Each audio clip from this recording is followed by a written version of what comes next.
Ladies and gentlemen, welcome to HKUST Information Day for Undergraduate Admissions 2024. School of Science admissions talk is about to start.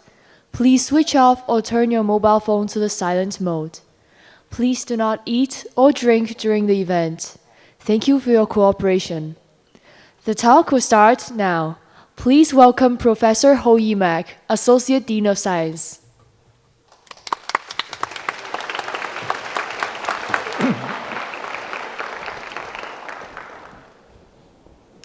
Okay, thank you very much for coming to visit HKUST. My name is Ho Yi Mak. I'm not only Associate Dean for Science, but I'm also a professor at the Division of Life Science.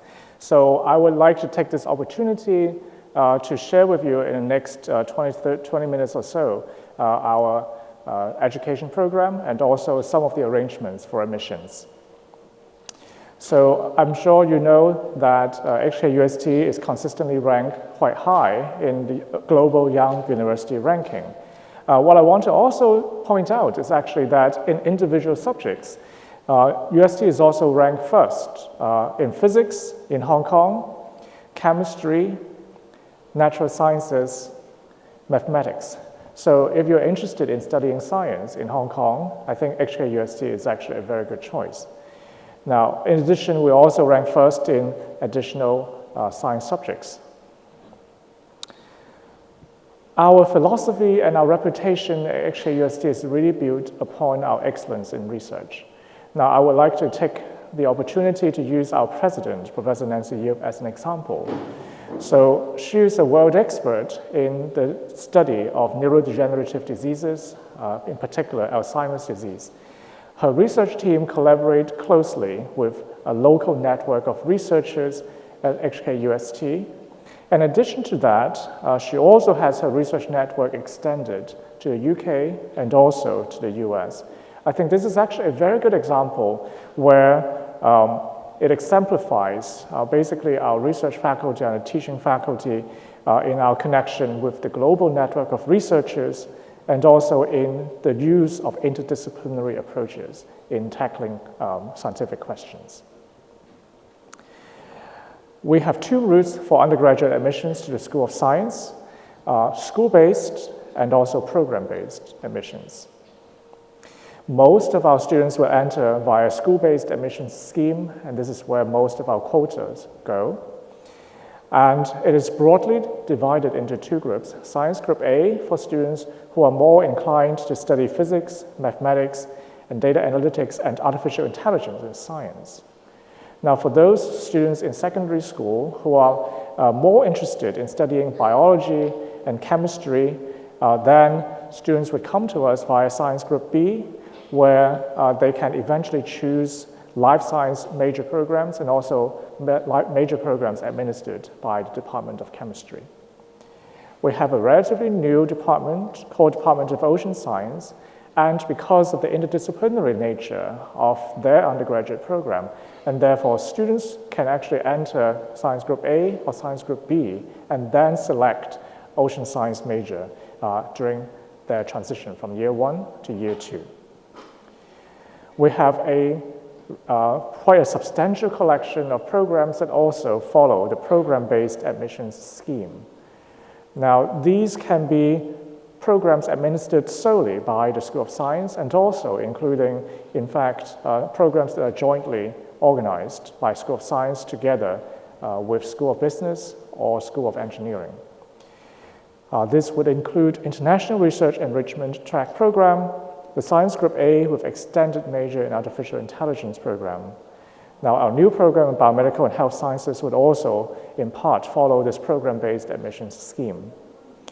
And for joint programs with other schools, we have Mathematics and Economics, Biotechnology and Business. So these are two programs that are formulated in collaboration with the School of Business. And we have also collaboration with the Academy for Interdisciplinary Science for risk management and business intelligence and data science and technology programs. Additional interdisciplinary programs are listed at the bottom of the slide. And so I think the message here is that students have a broad choice broad range of programs to choose from. If they are very determined and if they know what they would like to study at university as they leave secondary school, then this would be a viable option for you to actually directly select major programs that you would like to study. Now, for those who are less sure and who entered HKUST via the school-based admission route, there's no worry about whether they can get into these programs or not, because we have saved normally for each of these programs a separate sort of quota, so that during major selection exercise, usually at the end of year one, students can then elect to get into many of these programs listed on the slide. Some of our students are very, very keen on studying, and they would like to actually really maximize their learning, and therefore we provide opportunities for them to actually enroll in minor programs.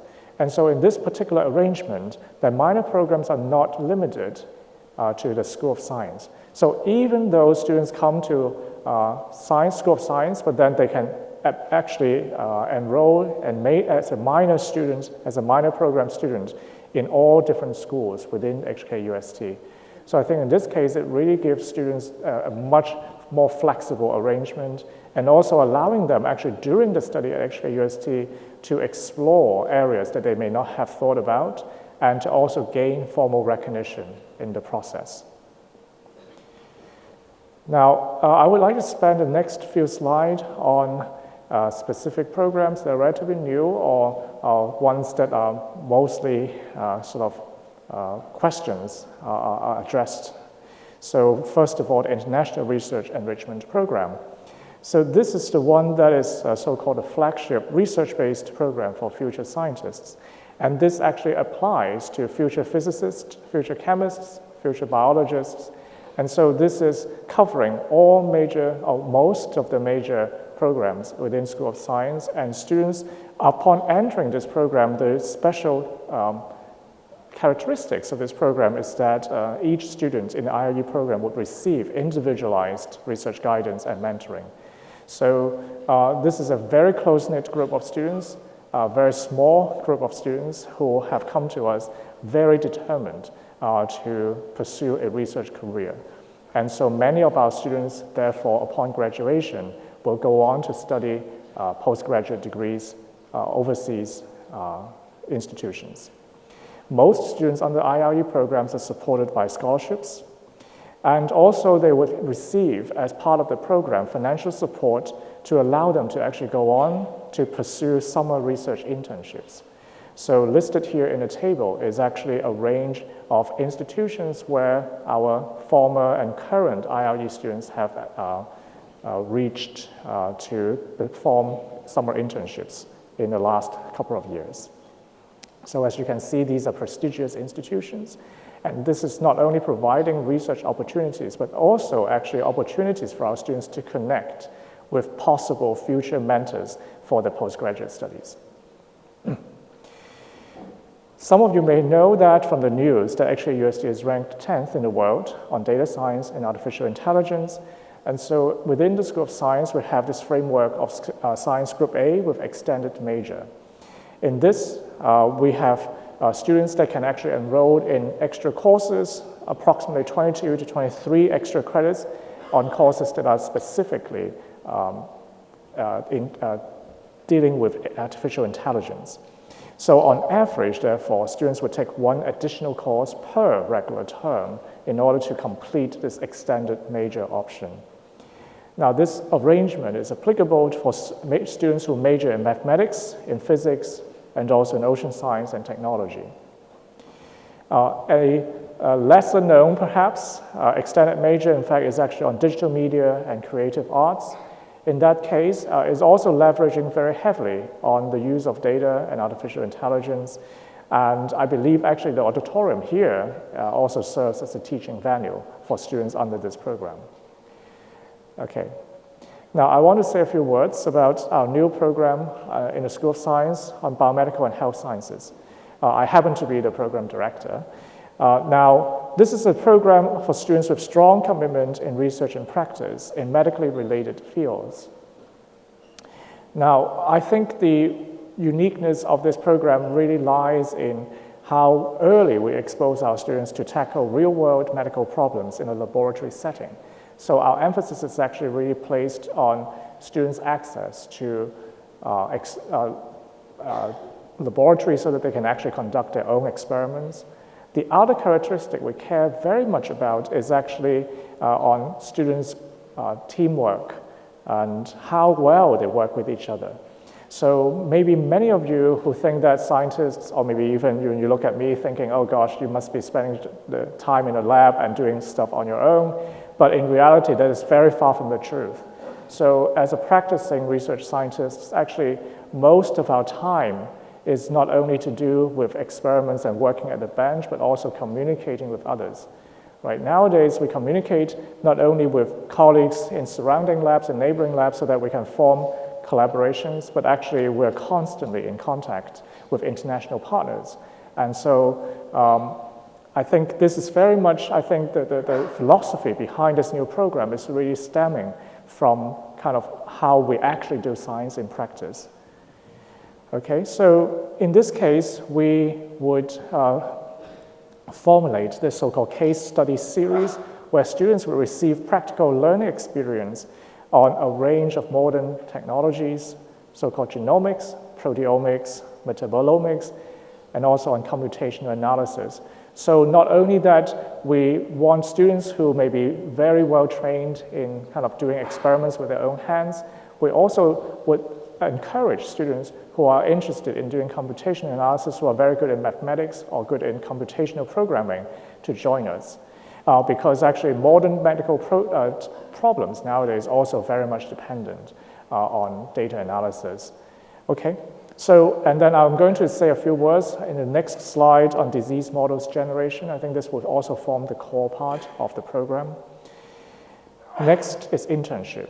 So we would like to incorporate many internship opportunities to this program, and this will be broadly to do with public health, and also in private clinics, and also in a preclinical setting in diagnostics and research. We hope that upon completion of this program, students will be able to serve not only in the local, but also regional and international public health sector and also in the academic sector. We think that most of our students will pursue further studies at the graduate level, and we think our students, after completing this program, should be well prepared for graduate level clinical medicine, for genetic counseling, or for biomedical research. Now, academics aside, we also very care a lot about, in the School of Science, student advising. So this is actually an integral part of university education. It's not only about learning in a classroom, learning in a laboratory, but actually also learning from each other. So we have a very extensive series of orientation activities before students arrive to take their first class, normally on September 1st.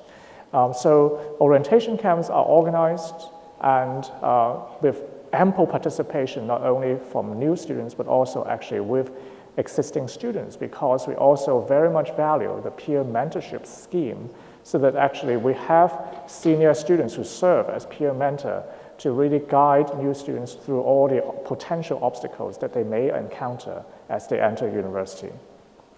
And another very important function in the science and in the School of Science advising team is the career advising team.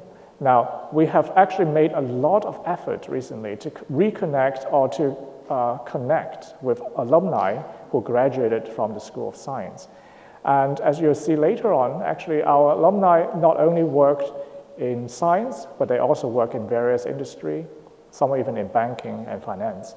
So by connecting with our alumni and by inviting them to return and speak to our existing and current students, we hope that will actually amplify the power of this network that we have established over the last decade.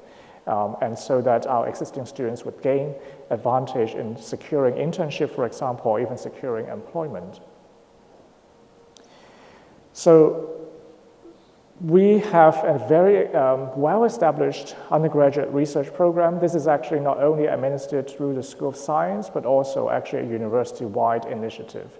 And what this means, in fact, is that even if you're studying a science major program, but you can also actually, by enrolling into this undergraduate research opportunity program, to experience and to actually work in a research lab under engineering school. And vice versa, we also welcome engineering students who come to science laboratories to perform undergraduate level research. So I think this is actually a very good example how interdisciplinary research is actually reinforced at many different levels and all the way to the undergraduates. Many of our students would go on exchange, and this usually happens in the third year and over one semester. So we have many exchange partnerships being made with universities in Europe and universities in America. Now, this is really entirely up to the students where exactly they would like to go, and some of them would actually involve a selection process. But by and large, most of the students who wish to go on exchange would have an opportunity to do so. We have organized under the School of Science these STEM laboratory workshops. We think these are important because some of our students actually wanted to be teachers in the future. And so in this case, we provide an informal setting for our students to experience what it is about for teaching others. And finally, something just for fun would be, this is actually a scuba diving training activity organized by Department of Ocean Science. And in this case, some of them actually needed to undergo this training because some students, in fact, needed to collect samples from the ocean, and therefore this would be life-saving skills for them, but also fun in the process. I mentioned an internship, so this is only showing you a very selected examples of individual students who, in fact, undergo not only one internship, but multiple internships during the undergraduate career while they're studying HKUST.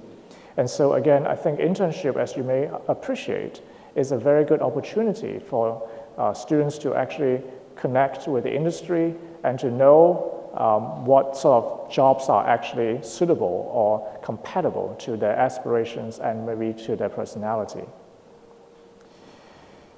In terms of postgraduate education, the School of Science started this so-called integrated BSc-MSc pathway. And this is going to be the second year we're running this particular scheme.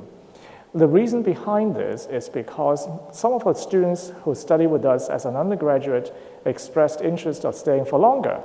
And maybe they just like us so much. And also, this also served as a stepping stone for them to explore kind of alternative career choices or to expand their knowledge base so that they can be more competitive as they go into employment or other future studies. So in this case, in order to be admitted to the MSc program, students can start applying even before year 4 in the undergraduate studies. And in doing so, by being able to commit to this pathway, students, when they're only undergraduates, can still enroll in postgraduate courses. And the practical advantage for this would be that the courses that they have taken as undergraduates would then have the credit transferred as they migrate toward their MSc program. Now, for qualified students, scholarships are offered for this particular pathway. In the next few slides, I'm going to show you the pairing of the BSc program and the ones that are actually going to be compatible with selected MSc program. So on the left-hand side would be a list of BSc major programs. On the right-hand side, the MSc programs. And as you can see, for example, in this case, for the MSc program in biotechnology, they would welcome students who studied biotechnology, biochemistry and cell biology, chemistry, or biotechnology and business as an undergraduate. And so these students in the listed majors would have a more streamlined admission scheme toward the MSc degree in biotechnology. And this would apply also to other MSc programs and these lines are going to crisscross around and getting complicated, but I hope that you get the general idea that we have a good coupling of the BSc programs with the MSc program. Now, we still have physics and mathematics, and so in this slide, I'm showing you how the physics and mathematics undergraduate programs are coupled with respective master's program. So in data-driven modeling, in financial mathematics, or mathematics for educators. I also want to highlight this new partnership that we have formed with University of Bristol in the UK. And so this again would offer students, actually in this case, under the life science major programs, a streamlined admission arrangement to pursue further studies at the University of Bristol after they have graduated from HKUST. Now, this would apply to a 4-year Bachelor's in Veterinary Science program, so-called accelerated graduate level entry. So in this case, the vet program at Bristol would last a little shorter than the regular vet program. And the second option would be the 1-year MSc in Biomedical Sciences research program. So I think, again, in this case, some of us, and some maybe for parents, I think if you like certainty in the future prospects of students, this would be a good option because this does not require sort of a substantial investment of time in the application process. And this is really because University of Bristol actually trusts sort of our training of our students, and therefore they would encourage us to send our students to them for further studies. And because of this arrangement, so the students who come from UST going to Bristol would actually enjoy a 10% tuition fee discount. There will be quotas for this partnership. Okay. Now, when we ask where our graduates go, it turns out that every year about 30% of our graduates would go on to pursue further studies. And listed on this slide would be students who have recently graduated and who are currently enrolled in PhD programs in very prestigious overseas institutions. And as you could see, actually this range from chemists to physicists to mathematicians and biologists. So I think it really speaks about sort of a high level of education across the board in many different departments within the School of Science. Now, besides these 30% of students who go overseas, we have also 70% of students who choose to work immediately after graduation. And so not only that they would pursue an education, a career in education, but also actually in commerce and business, in the industry, or in governmental organizations or non-governmental organizations. I think the point of this particular slide is that even if you receive a training, undergraduate training in science, you are not only well prepared for doing science-related jobs or a science-related career. We think that actually the training that we provide our students, in fact, would allow you to, in fact, be comfortable and be capable of pursuing other careers because of the analytical skills that you have acquired, because of the data analysis skills that you have acquired, and because of the skills that you acquired from working with each other, with your peers, and with your senior students. For those of you who are going to come to us via the JUPAS admission route, I would like to share with you that our general admission requirement remains the same as last year. And I think the only difference in this slide would be that the new BMH program would follow the same minimal general admission requirement. I would like to remind those of you who are interested in pursuing the Science A plus Artificial Intelligence extended major that there is actually a heightened requirement for mathematics compulsory subjects. And separately for IRE, then there will be kind of a stronger emphasis on students' broad training in the secondary school on as many science subjects as possible. Okay. Now, this is just to, again, re-emphasize that we have kind of put special weighting on subjects that students do in the secondary school. So for students who would come to us via Science Group A or Group A plus AI, you will have advantage if you have studied physics or M1 and M2 in secondary school, because your scores will be multiplied. For those of you who come to us wanting to study Science Group B or the BMH program, then your secondary school DSE scores will be amplified if you have done biology or chemistry. So after the school-based admission scheme, then most of the students would then go on to major selection as they transition from year 1 to year 2, and listed here is just the options available for our students. So I think the general message here is also that most of the time, actually, our students would get their wish. So for most of them, if they elect a specific major as they enter year 2, it's very, very rare that they do not get their first choice. Okay, now this is statistics from last year, and this is also published in the JUPAS website and also in our own official publications. This is really just an indicator as to sort of the quality of the students that come to us in the previous year. I would like to point out that the highest attainable score is different for different programs because of the different schemes that we magnify the scores for individual subjects. Now, but I hope that the median and the lower quartile score will serve as a guide to whether you are likely to be able to come to us. And I want to also draw your attention to the QR code on the right, in the bottom right-hand corner, and this is the JUPAS calculator, actually administered through the University Recruitment Office. And in this one, then actually you can type in your predicted scores or your expected scores, and then it will calculate sort of your admission score for HKUST. So there's no need for sort of manual calculation. But if you want to have a fun calculation exercise, you're welcome to do it manually and then check it with the JUPAS calculator. Okay, and I would like to spend the last 2 slides on scholarships. So there's actually no separate applications for scholarships by coming to HKUST. So we have a centralized method to organize and give you scholarships automatically based on your examination results. And so there's no cumbersome sort of paperwork and extra applications to do if you come to HKUST.